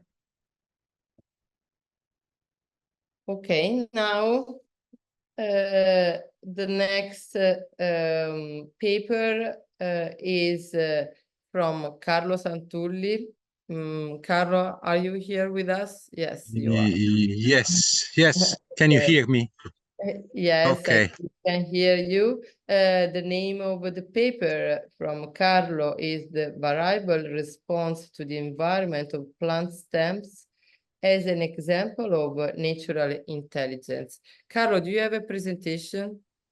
Yes, I have. I can share my screen. Okay, please share it. Okay. Okay, can. Yeah. Just a quick one. Okay, perfect. Okay. And we can see you. First of all, I'm Carlo Santulli from Università di Camerino, and I am glad of this invitation, and because I wanted to discuss after many years, I am a materials engineer, and now I work a lot with biomass, because you have this waste biomass, and basically when you talk of biomass, you have lots of plant stems. And what we do, we chop plant stems and we take fibers or we take pit, so the internal part of plant stems, but probably not in a very clever way. Probably we don't do something that nature would like. And that's why I am trying to make sense of it. Carla might remember that 15 years ago or something, it came out a biomimetic stem, someone which said that the stem was not regular, which we know, was empty inside, so it was good in flexure, and had some porosity. Carla has worked a lot about porosity, so she knows more than I do. But and we didn't make sense so far on how porosity works in different plants. And I'm sure this is connected with, because plants are cell structures, and this is connected on the environment in which they live. But we don't know much more about this. I'm trying to, sorry. Yeah, and if you can see that I've changed my slide. Basically, we have different. Carlo, sorry, we are watching just your first slide. Yeah, the old one, yes. The old one, sorry. Click on the slide because probably it has to be activated. You should see now the other one, I think. No, we can see. Okay, wait. Wait. Would you like to try to share again, to exit and yeah, it exited yeah. Because you have to share the desktop, not the presentation, probably. Yes. So please. Now you see another one, I think. Yeah. You see another one. And basically, the idea is that this plant stem has got three functions.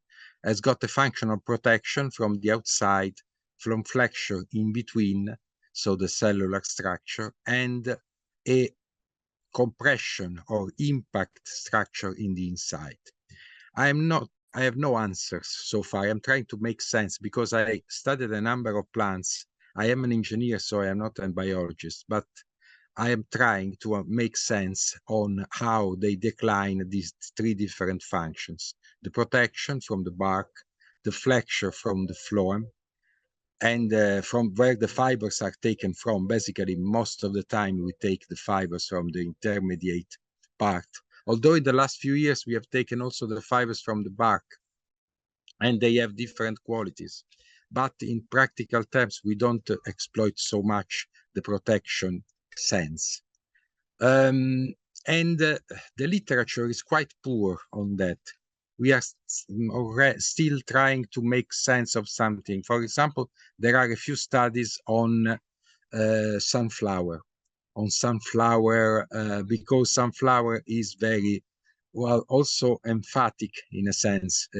Sunflower is very visible and it looks very cellular, very regular in terms of cell distribution, like a honeycomb. We are attracted from honeycomb. We are seduced in a sense from honeycomb. That's why we try to reproduce. Then we found out that there are auxetic materials, and we have produced auxetic materials, so materials that are not squeezed, but they tend to inflate when they are compressed, in different ways, with different geometries and so on. Having said that, we are still at the beginning of this way. For example, now I'm studying a lot bagasse from sugarcane, and bagasse has got a stem. The rest of the sugarcane has got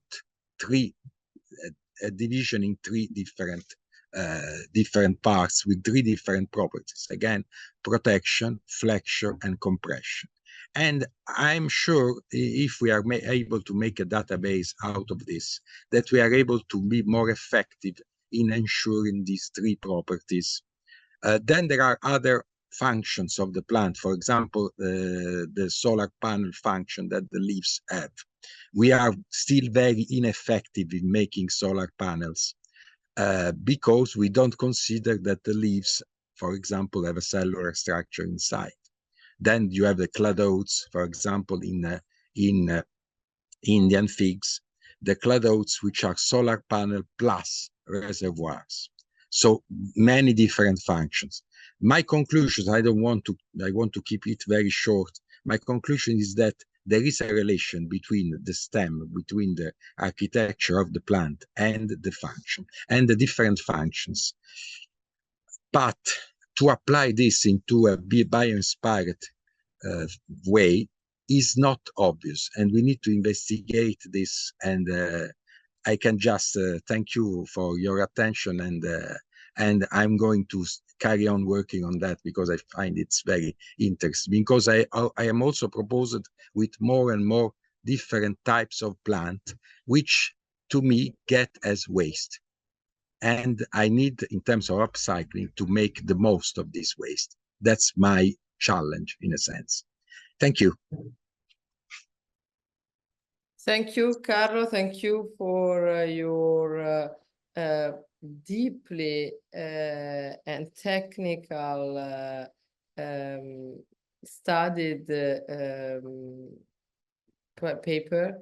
I think that it was very, very important. It is very, very important as inspiration for designers. And I think that the biology observed by an engineer point of view is an important stage of the study for our designer. It's very, very important, this approach, but also this transfer passage. Okay, now I'd like to invite Claudio Catalano. Claudio, are Good here with afternoon, everybody. Okay, hello, Claudio. You can share your screen. The name of Claudio's paper, Gabriele Pontillo and Claudio Catalano's paper, is Emulating Nature's Genius, the Transformative Potential of a Bio-Inspired Design for Sustainability and Innovation. Please, Claudio, share your screen. Yes. And remember that you have 5 minutes. Okay, I'll do my best. So, the proposal of our research paper aims to find points of contact between the circular economy, the sustainable development, and the concept of bio-inspiration, seeking to integrate the slow times of the Earth with the dynamics of progress.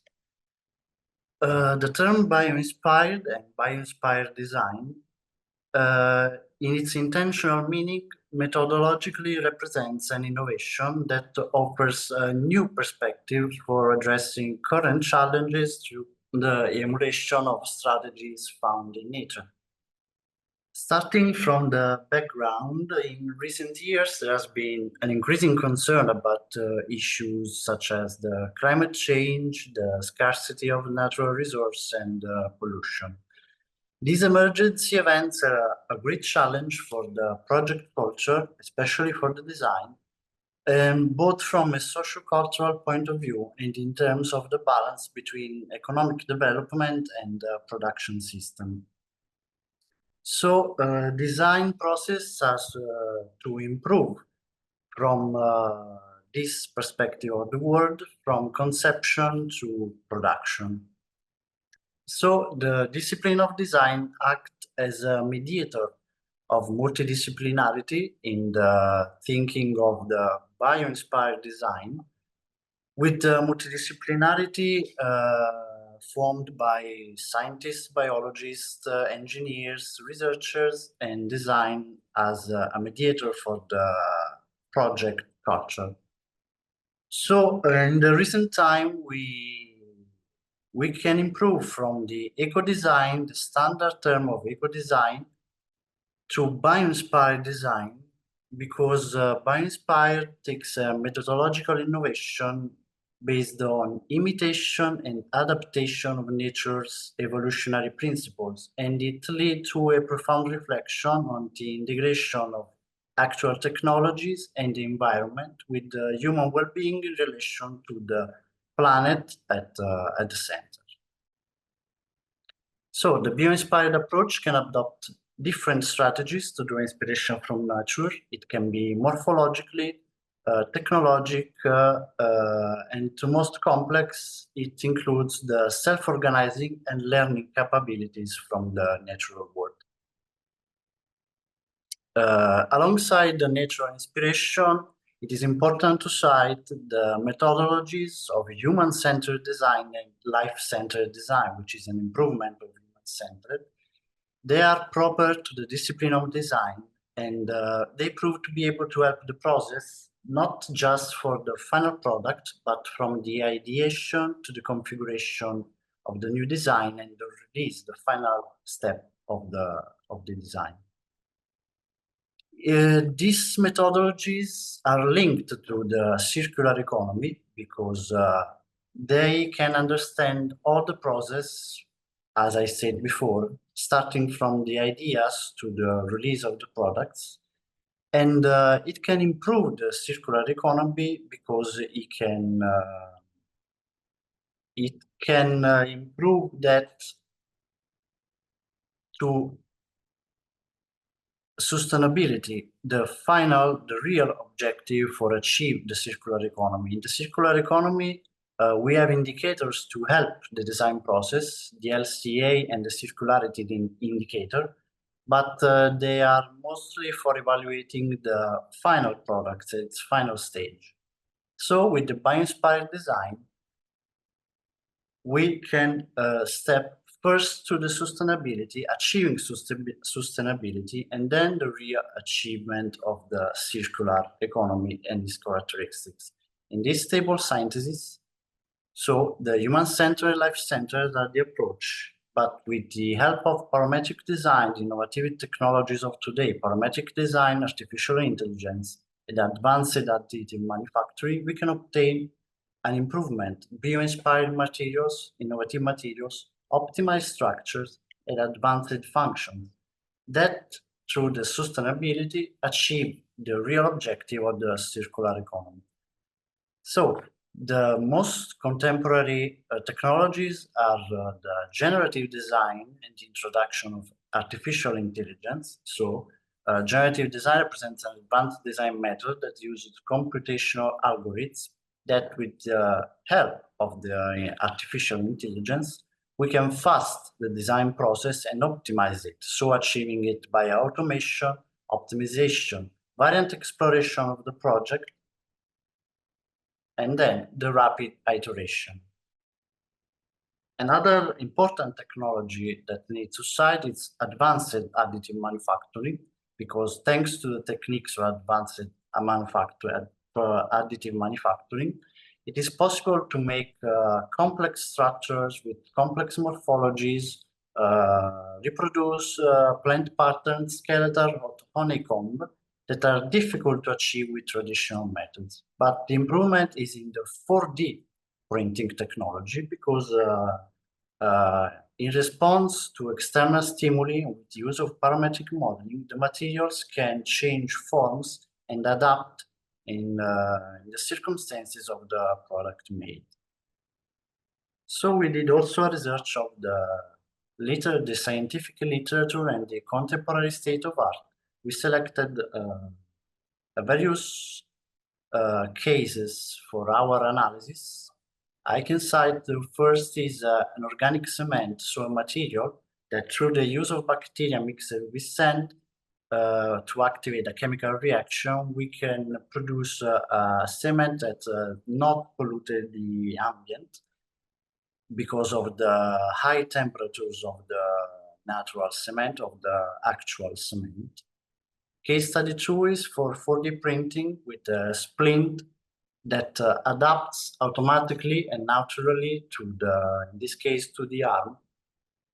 And then with the help of the generative design and advanced additive manufacturing, this is a partition of an aircraft made by a structure bio-inspired that can lift the weight about 45% less than traditional partitions, in this case in the world of aerospace. So in conclusion, bio-inspired design define a less ephemeral and more anthropological dimension of design, going beyond the simple ecological reconversion of production system, and it fostered the sustainable use of local resources and innovative technologies, and also promoting the potential of the networks. Thank you, everybody. Thank you, Claudio. Thank you very much for promoting the integration between biomimetics, upcycling, circular economy, and also all the most advanced technologies like 3D printing or 4D printing. Thank you very much. Now it's the turn of Maria Candida Ferreira de Almeida. Her paper is named Co-creation with Biotic Entities. Maria Candida, are you here? Thank you, perfect. You are sharing. Please, 5 minutes. Thank you. Gracias por invitarme. Eu sou de outro campo de estudo, sou de literatura e comecei a trabalhar com cerâmica e também a partir de um trabalho em conjunto com uma professora de biologia em uma faculdade de Diseño, comecei a me preocupar com estes temas que vocês abordam com profundidade, não? Então, traz esse tema, o problema da cocriação com entidades bióticas para o campo da criação artística de cerâmica. La cerámica, los animales cerámicos son una pasión de los ceramistas, ¿no? Como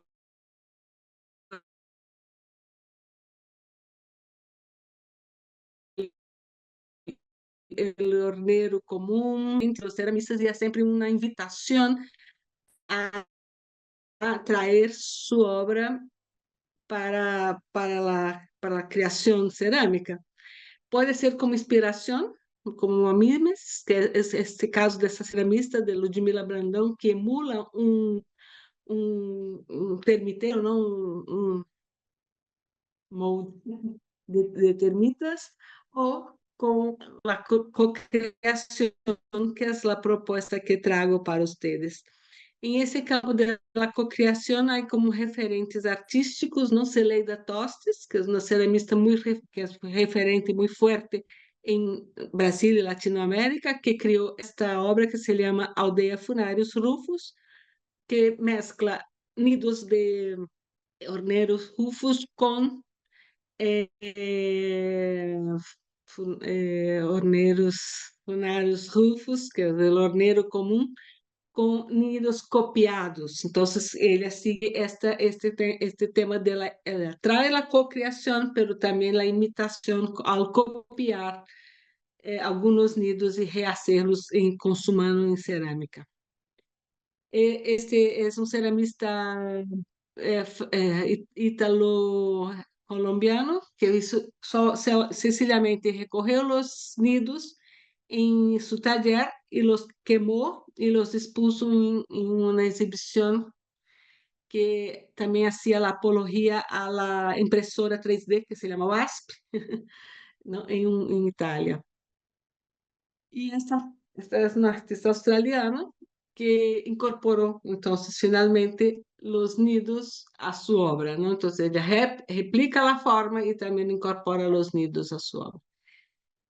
Bueno, entonces tenemos el nido, un tema importante al trabajar estos materiales biológicos es el tema ético, ¿no? Que el nido esté abandonado. Entonces tenemos ahí la fotografía del hornero común haciendo su nido y después en la otra imagen el nido abandonado.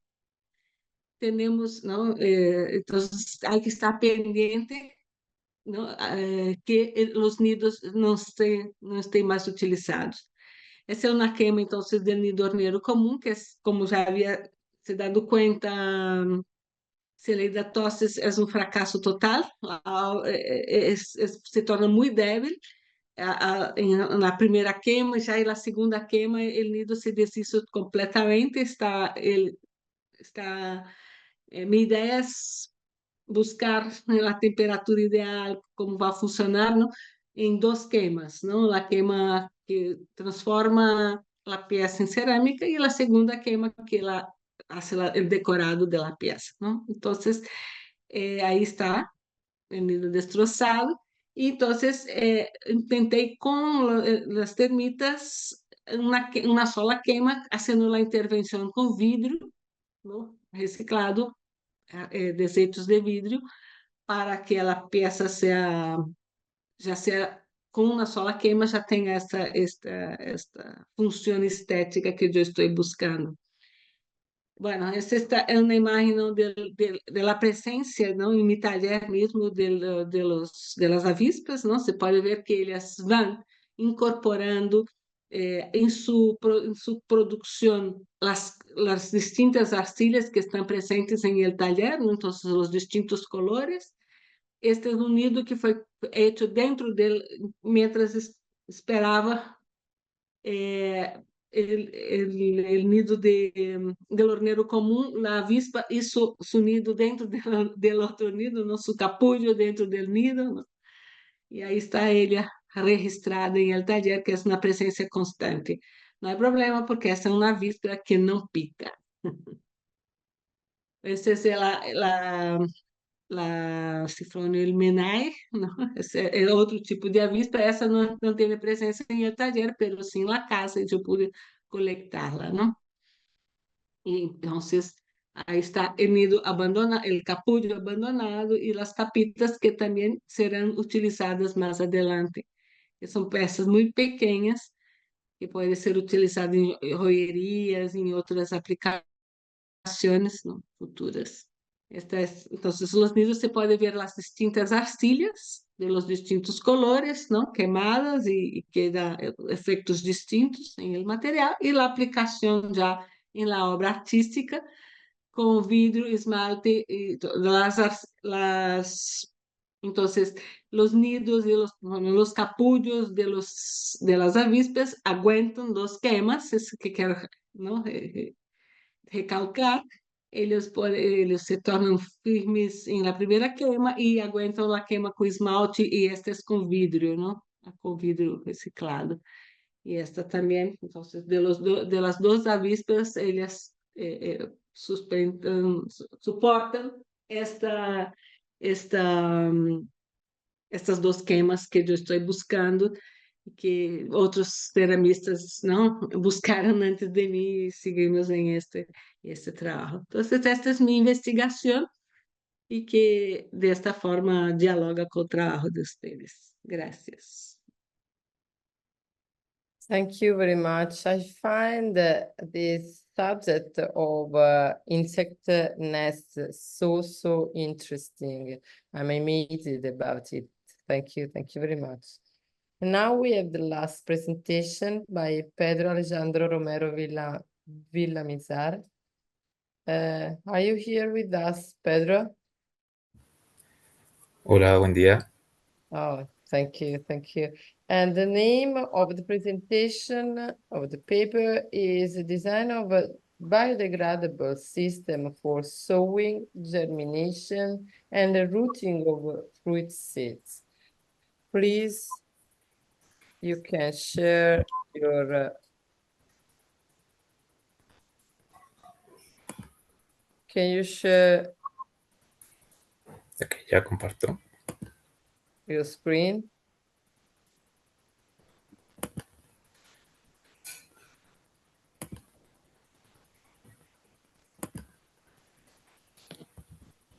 Okay, perfect. We can see perfectly. Now you have 5 minutes from now. Buenas tardes. ¿Sí se escucha bien mi audio, Pedro? Sí, señor. Bueno, buenas tardes. Yo soy Miguel Ángelo Muñoz, soy coautor de la presentación. Soy diseñador industrial y soy docente en la Universidad de Pamplona.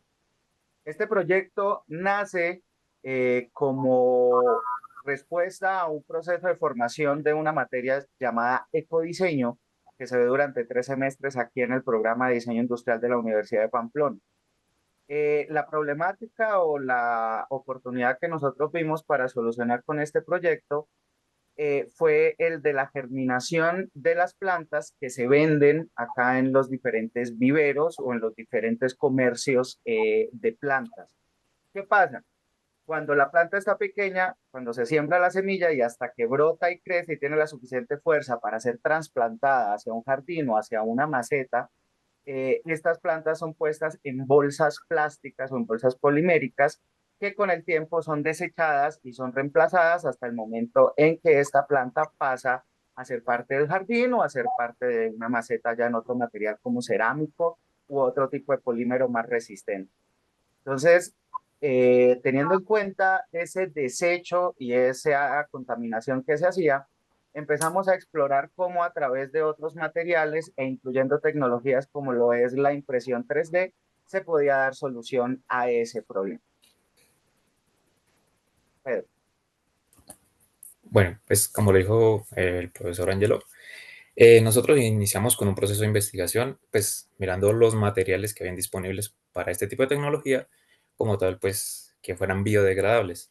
En este caso, pues encontramos varios que se obtienen pues, de procesos naturales, también como otros que encontramos vienen de subproductos de otras industrias. Entonces, como tal, pues se hizo una ficha de caracterización, se tuvieron en cuenta pues estos materiales y el tiempo en que se logren degradar. ¿Para qué? Para que coincidan con el tiempo de trasplantación, pues, de las diferentes plántulas que se tienen en cuenta para este proceso, que son, pues, como tal, plantas frutales. Pues para esto se empezó a hacer como un diseño que tuviera en cuenta pues, los requerimientos, tanto de la planta, pues de lo que se quería lograr hacer en cuanto al material y a su proceso de degradación. Para ello, pues, como primera instancia, se propuso este prototipo, en el cual, pues, cumple ciertas características que requiere la planta para sus raíces, ¿sí? Para que ellas puedan dirigirse o tener una dirección hacia, pues, como quien dice, hacia abajo, hacia el suelo, y también que cuando ella empieza a crecer, el prototipo, pues, como tal, la cápsula no impida su crecimiento. Es decir, que ella con cierto tiempo el material se está degradando, se va degradando y él va a lograr, tan pronto la planta empieza a, como quien dice, a empujarlo a hacerle un esfuerzo, ella se va a abrir, pues con el objetivo de que no impida este proceso de crecimiento. Y pues también el objetivo de estos materiales que se pretende es que no solamente sean como biodegradables, que no alteren ese proceso, sí, que no tenga como un impacto ahí, sino que al contrario tengan un aprovechamiento, es decir, que si el material puede aportar algún tipo de nutriente o alguna sustancia que ayude al crecimiento y al fortalecimiento de la planta, pues se tenga en cuenta. Otro aspecto importante es la parte estética. Como dijo el profe, no es solamente tener como el compartimiento, que pues en los hogares no se vería bien. La idea es que este implemento, funcione también como un elemento estético, de decoración, mientras que ella logra su proceso de trasplante. Pues aquí está cómo sería el proceso, la secuencia en que esta funcionaría, ¿sí? Desde que el usuario coloca la semilla, sí, se lleva un proceso, ya va creciendo, y ya cuando está en óptimas condiciones se lleva al trasplante, pues para que el material se degrade y pues se homogeneice con la tierra o el sustrato.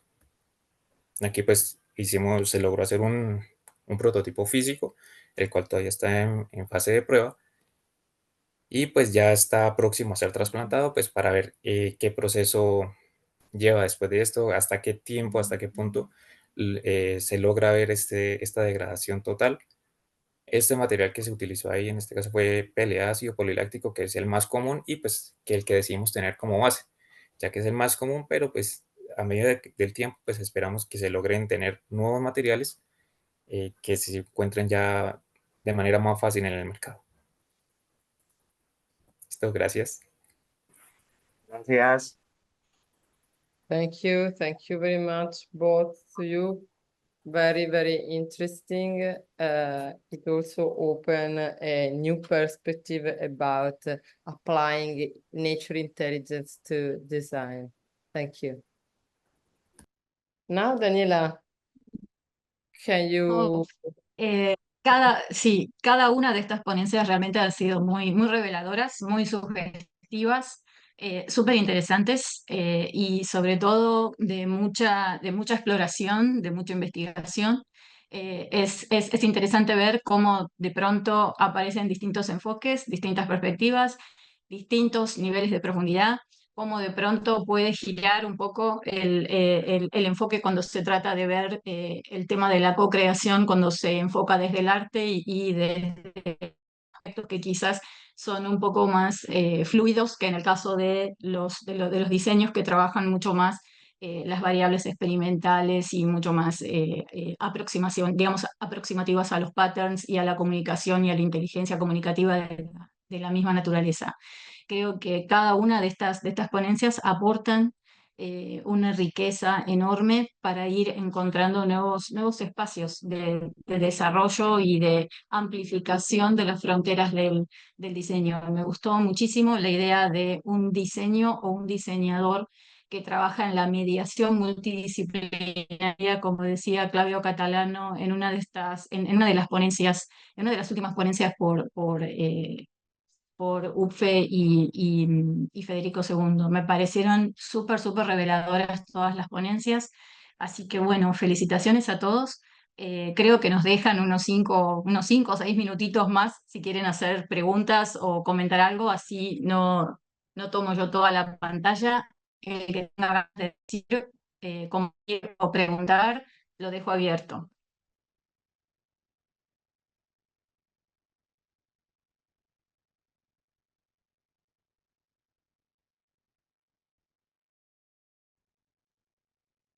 Do you have any questions from the audience?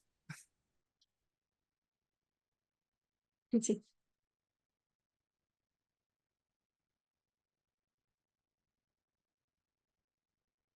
¿Alguna pregunta, alguna inquietud, algo que quieran intercambiar o proponer?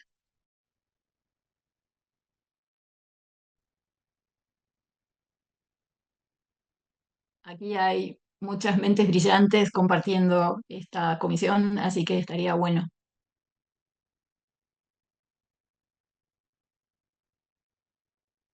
Y entonces, si no hay más que agregar y ya creen suficiente, podemos ir cerrando. Carla, ¿querés ir haciendo un cierre? I think that I'm very, very satisfied about this edition of Quaderno. All the presentation have been really interesting, and as Daniela was telling us, it is interesting also this scenario that we draw with this today, because a lot of different point of views, a lot of different approaches emerged, and also a lot of discipline intervention emerged. So I think that it is almost clear, because the presentation were very straight at the time, but were very condensed and rich in the contents. So I think that it almost is all here, all clear. Muy bien, comparto mucho lo que estás diciendo, Carla. Creo que hemos hecho un paneo por distintos escenarios y posibilidades que tiene el diseño en esta amplificación de sus fronteras hacia el vínculo multidisciplinar. Hemos pasado por muchos temas como la biodegradabilidad, la aproximación a la economía circular, la idea de, por ejemplo, lo que recién decíamos, innovación responsable, es un concepto sumamente revelador, y la relación que tiene con el diseño como mediador multidisciplinario, la idea de la inteligencia natural y la naturaleza profunda, ¿no? El descubrimiento de la naturaleza profunda, la idea de, por ejemplo, trabajar la inteligencia comunicativa que puede tener la naturaleza para impactar en el diseño de productos. La idea de inteligencia porosa, que es lo que vos habías trabajado y lo habías transferido dentro de tu laboratorio. La idea también de explorar y evocar la parte multisensorial de la naturaleza en la creación, el diseño. Bueno, hay un montonazo de ideas, sobre todo también las que tienen que ver con intervención del hábitat y el diseño social. Bueno, hay una multiplicidad y sobre todo, sin duda, todos los aspectos éticos que involucra hoy el tema del abordaje a la inteligencia artificial en su vínculo con el diseño. Bueno, creo que tienen un material riquísimo para poder leer, estudiar e incorporar a las clases. Nos estamos viendo y Carla, felicitaciones, unas felicitaciones enormes para vos y para Hamilton y para todos los equipos. Cariños para todos. Daniela, thank you to you, first of all, and to Hamilton for the gorgeous work that you did. And is it possible to share with the audience the link of the book where we can download the book? Sí, espérame un segundito que lo busco y lo paso. Si querés podés ir hablando un segundo, pero ya lo busco y lo paso. Un segundito. Okay, perfect. Mientras Dani, conversar, ahí lo compartir. compartí.